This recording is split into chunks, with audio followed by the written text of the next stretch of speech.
Did you know that right now millions of retirees are leaving real Social Security money on the table?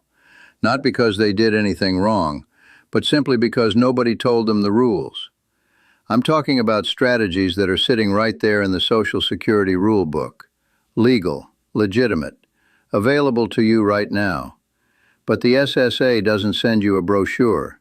Your employer never taught you this. And most financial advisors only share this information if you're already paying them. Today, that changes. I'm going to walk you through 5 hidden Social Security strategies that the majority of retirees never use. And I want you to stay with me through all 5 because strategy number 4 is the one that shocks people the most. It's the kind of thing financial planners charge hundreds of dollars for a single session just to explain. And you're getting it right here, right now, completely free.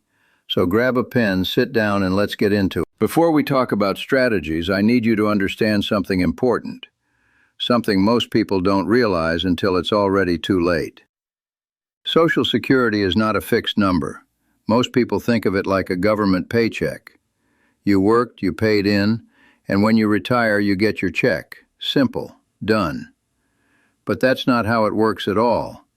The amount you receive each month and the total you collect over your lifetime can vary by $50,000, $100,000, even $200,000 or more depending on decisions you make. Decisions about when you claim. Decisions about how you coordinate with your spouse. Decisions about whether you check for errors in your record. These are decisions that most people make quickly, without guidance, and without realizing the long-term impact. And here's the thing. The Social Security Administration processes millions of claims. They are not sitting there looking for ways to make sure you get the most money possible. That's not their job. Their job is to process what you apply for. So if you don't know the strategies, you're leaving the money behind, every single month. That's what today is about. Let's make sure that doesn't happen to you. Strategy number 1, the restricted application trick for married couples. This first strategy is one of the most powerful ones available, and because of a rule change in 2015, it's only available to a specific group of people. So pay close attention because if this applies to you, it could be worth thousands of dollars. Here is the situation.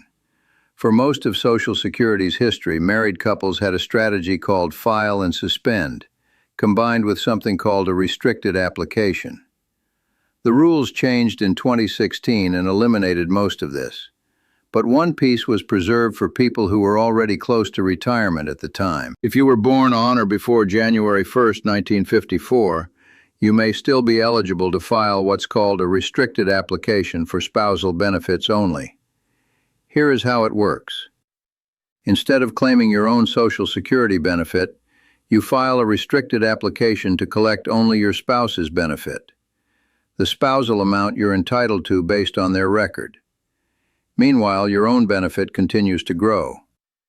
Every year you wait past your full retirement age, your benefit grows by 8% per year, all the way until age 70. So you're collecting some income, the spousal benefit, while your own benefit is growing in the background. Then at age 70, you switch to your own, now much larger benefit. For this to work, your spouse needs to already be collecting their own Social Security. And again, you need to have been born on or before January 1st, 1954. If that's you, this is not something to sleep on. Call the Social Security Administration directly and use these exact words. I would like to file a restricted application for spousal benefits only. Those exact words. Some SSA representatives may not be familiar with this.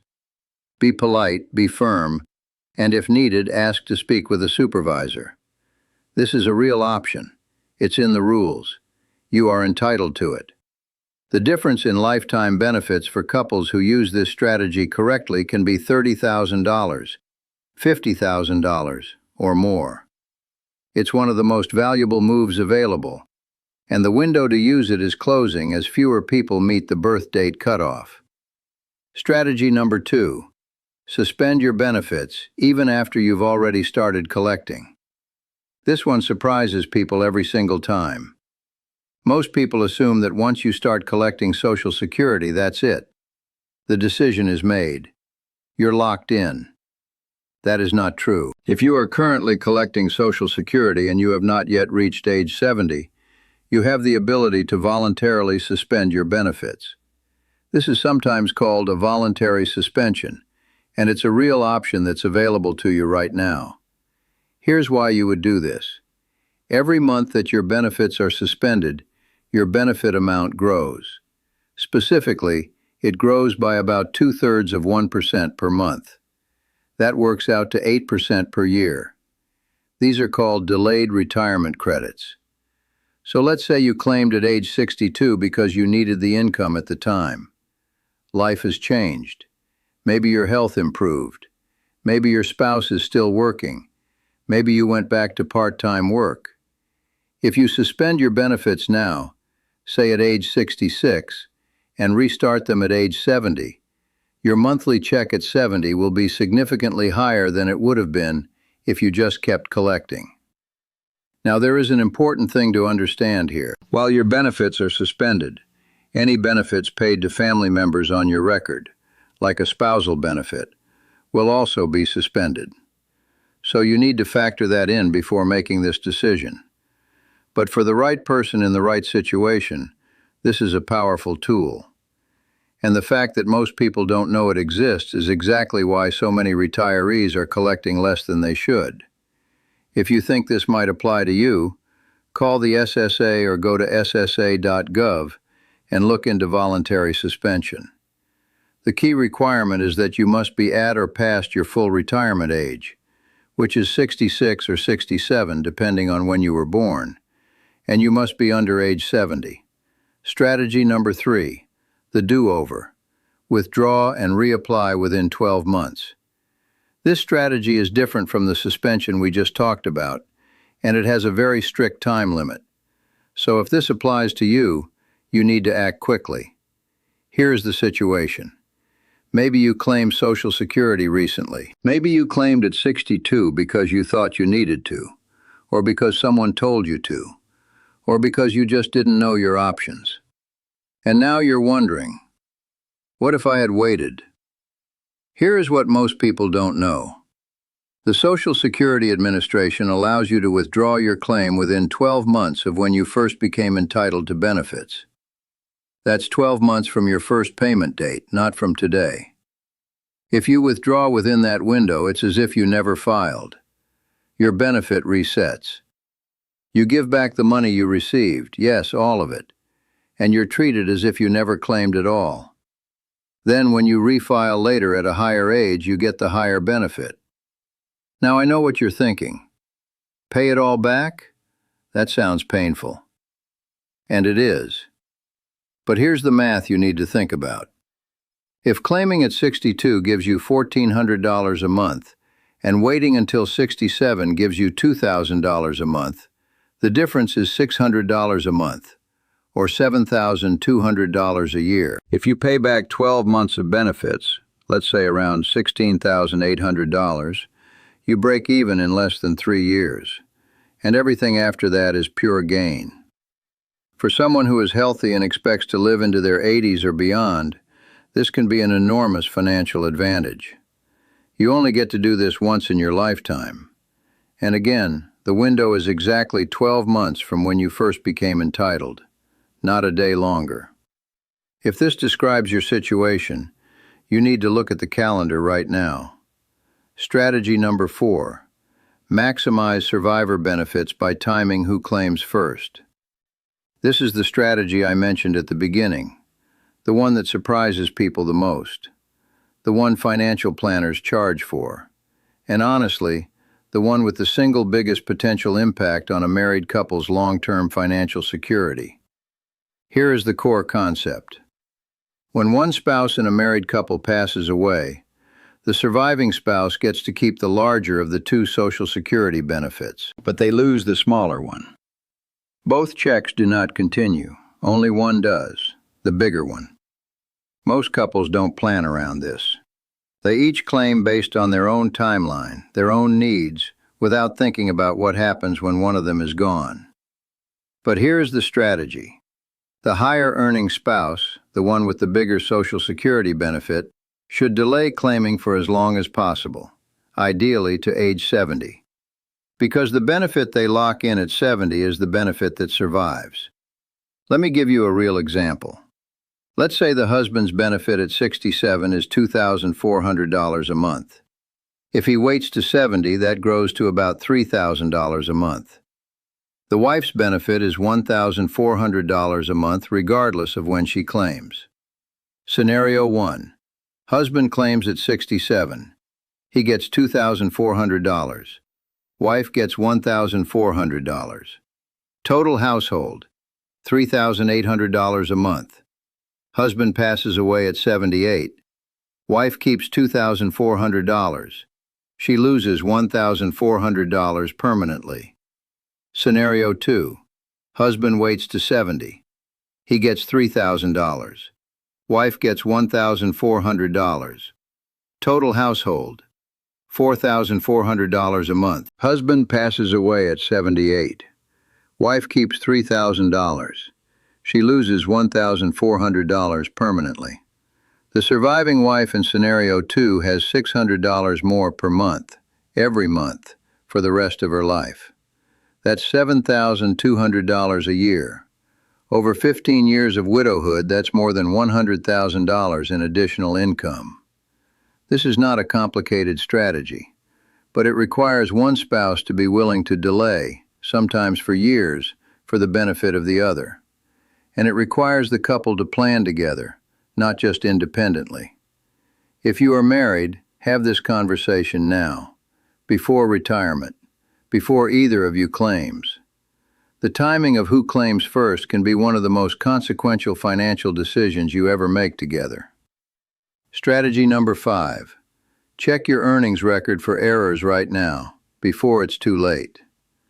This last strategy is the simplest one. It costs nothing. It takes maybe 20 minutes. And it could permanently increase your Social Security benefit for the rest of your life. Here is the issue. Your Social Security benefit is calculated based on your earnings history. The SSA looks at your 35 highest earning years of work and uses that to calculate your monthly payment. But what if some of those years are wrong?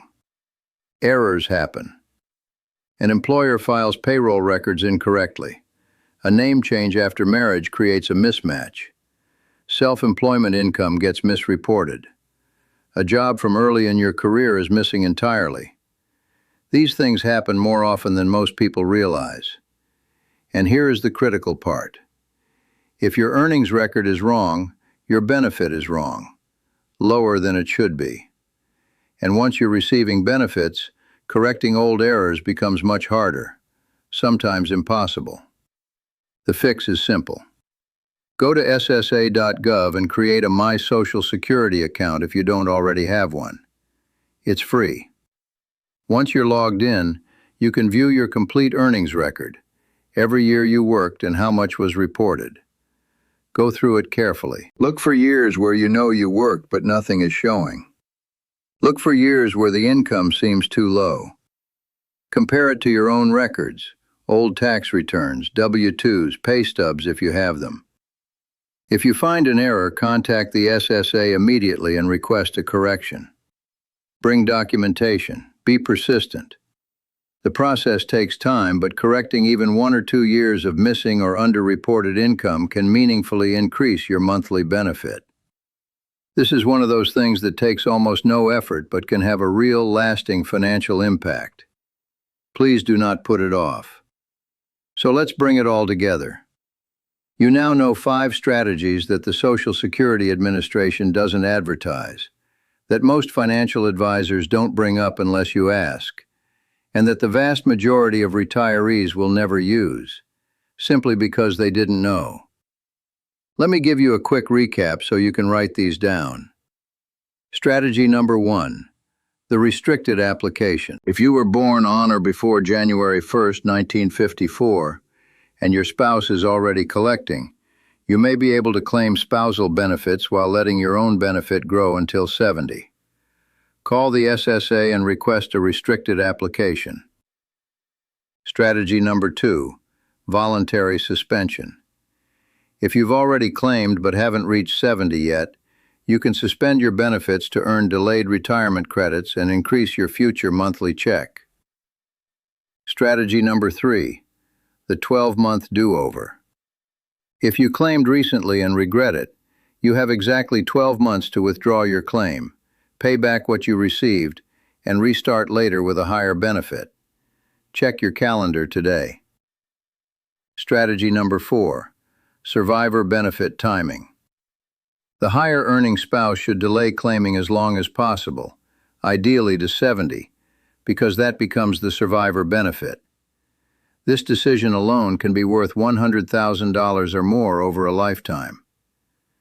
Strategy number 5, check your earnings record. Go to ssa.gov, log into your My Social Security account, and review every year of your earnings history.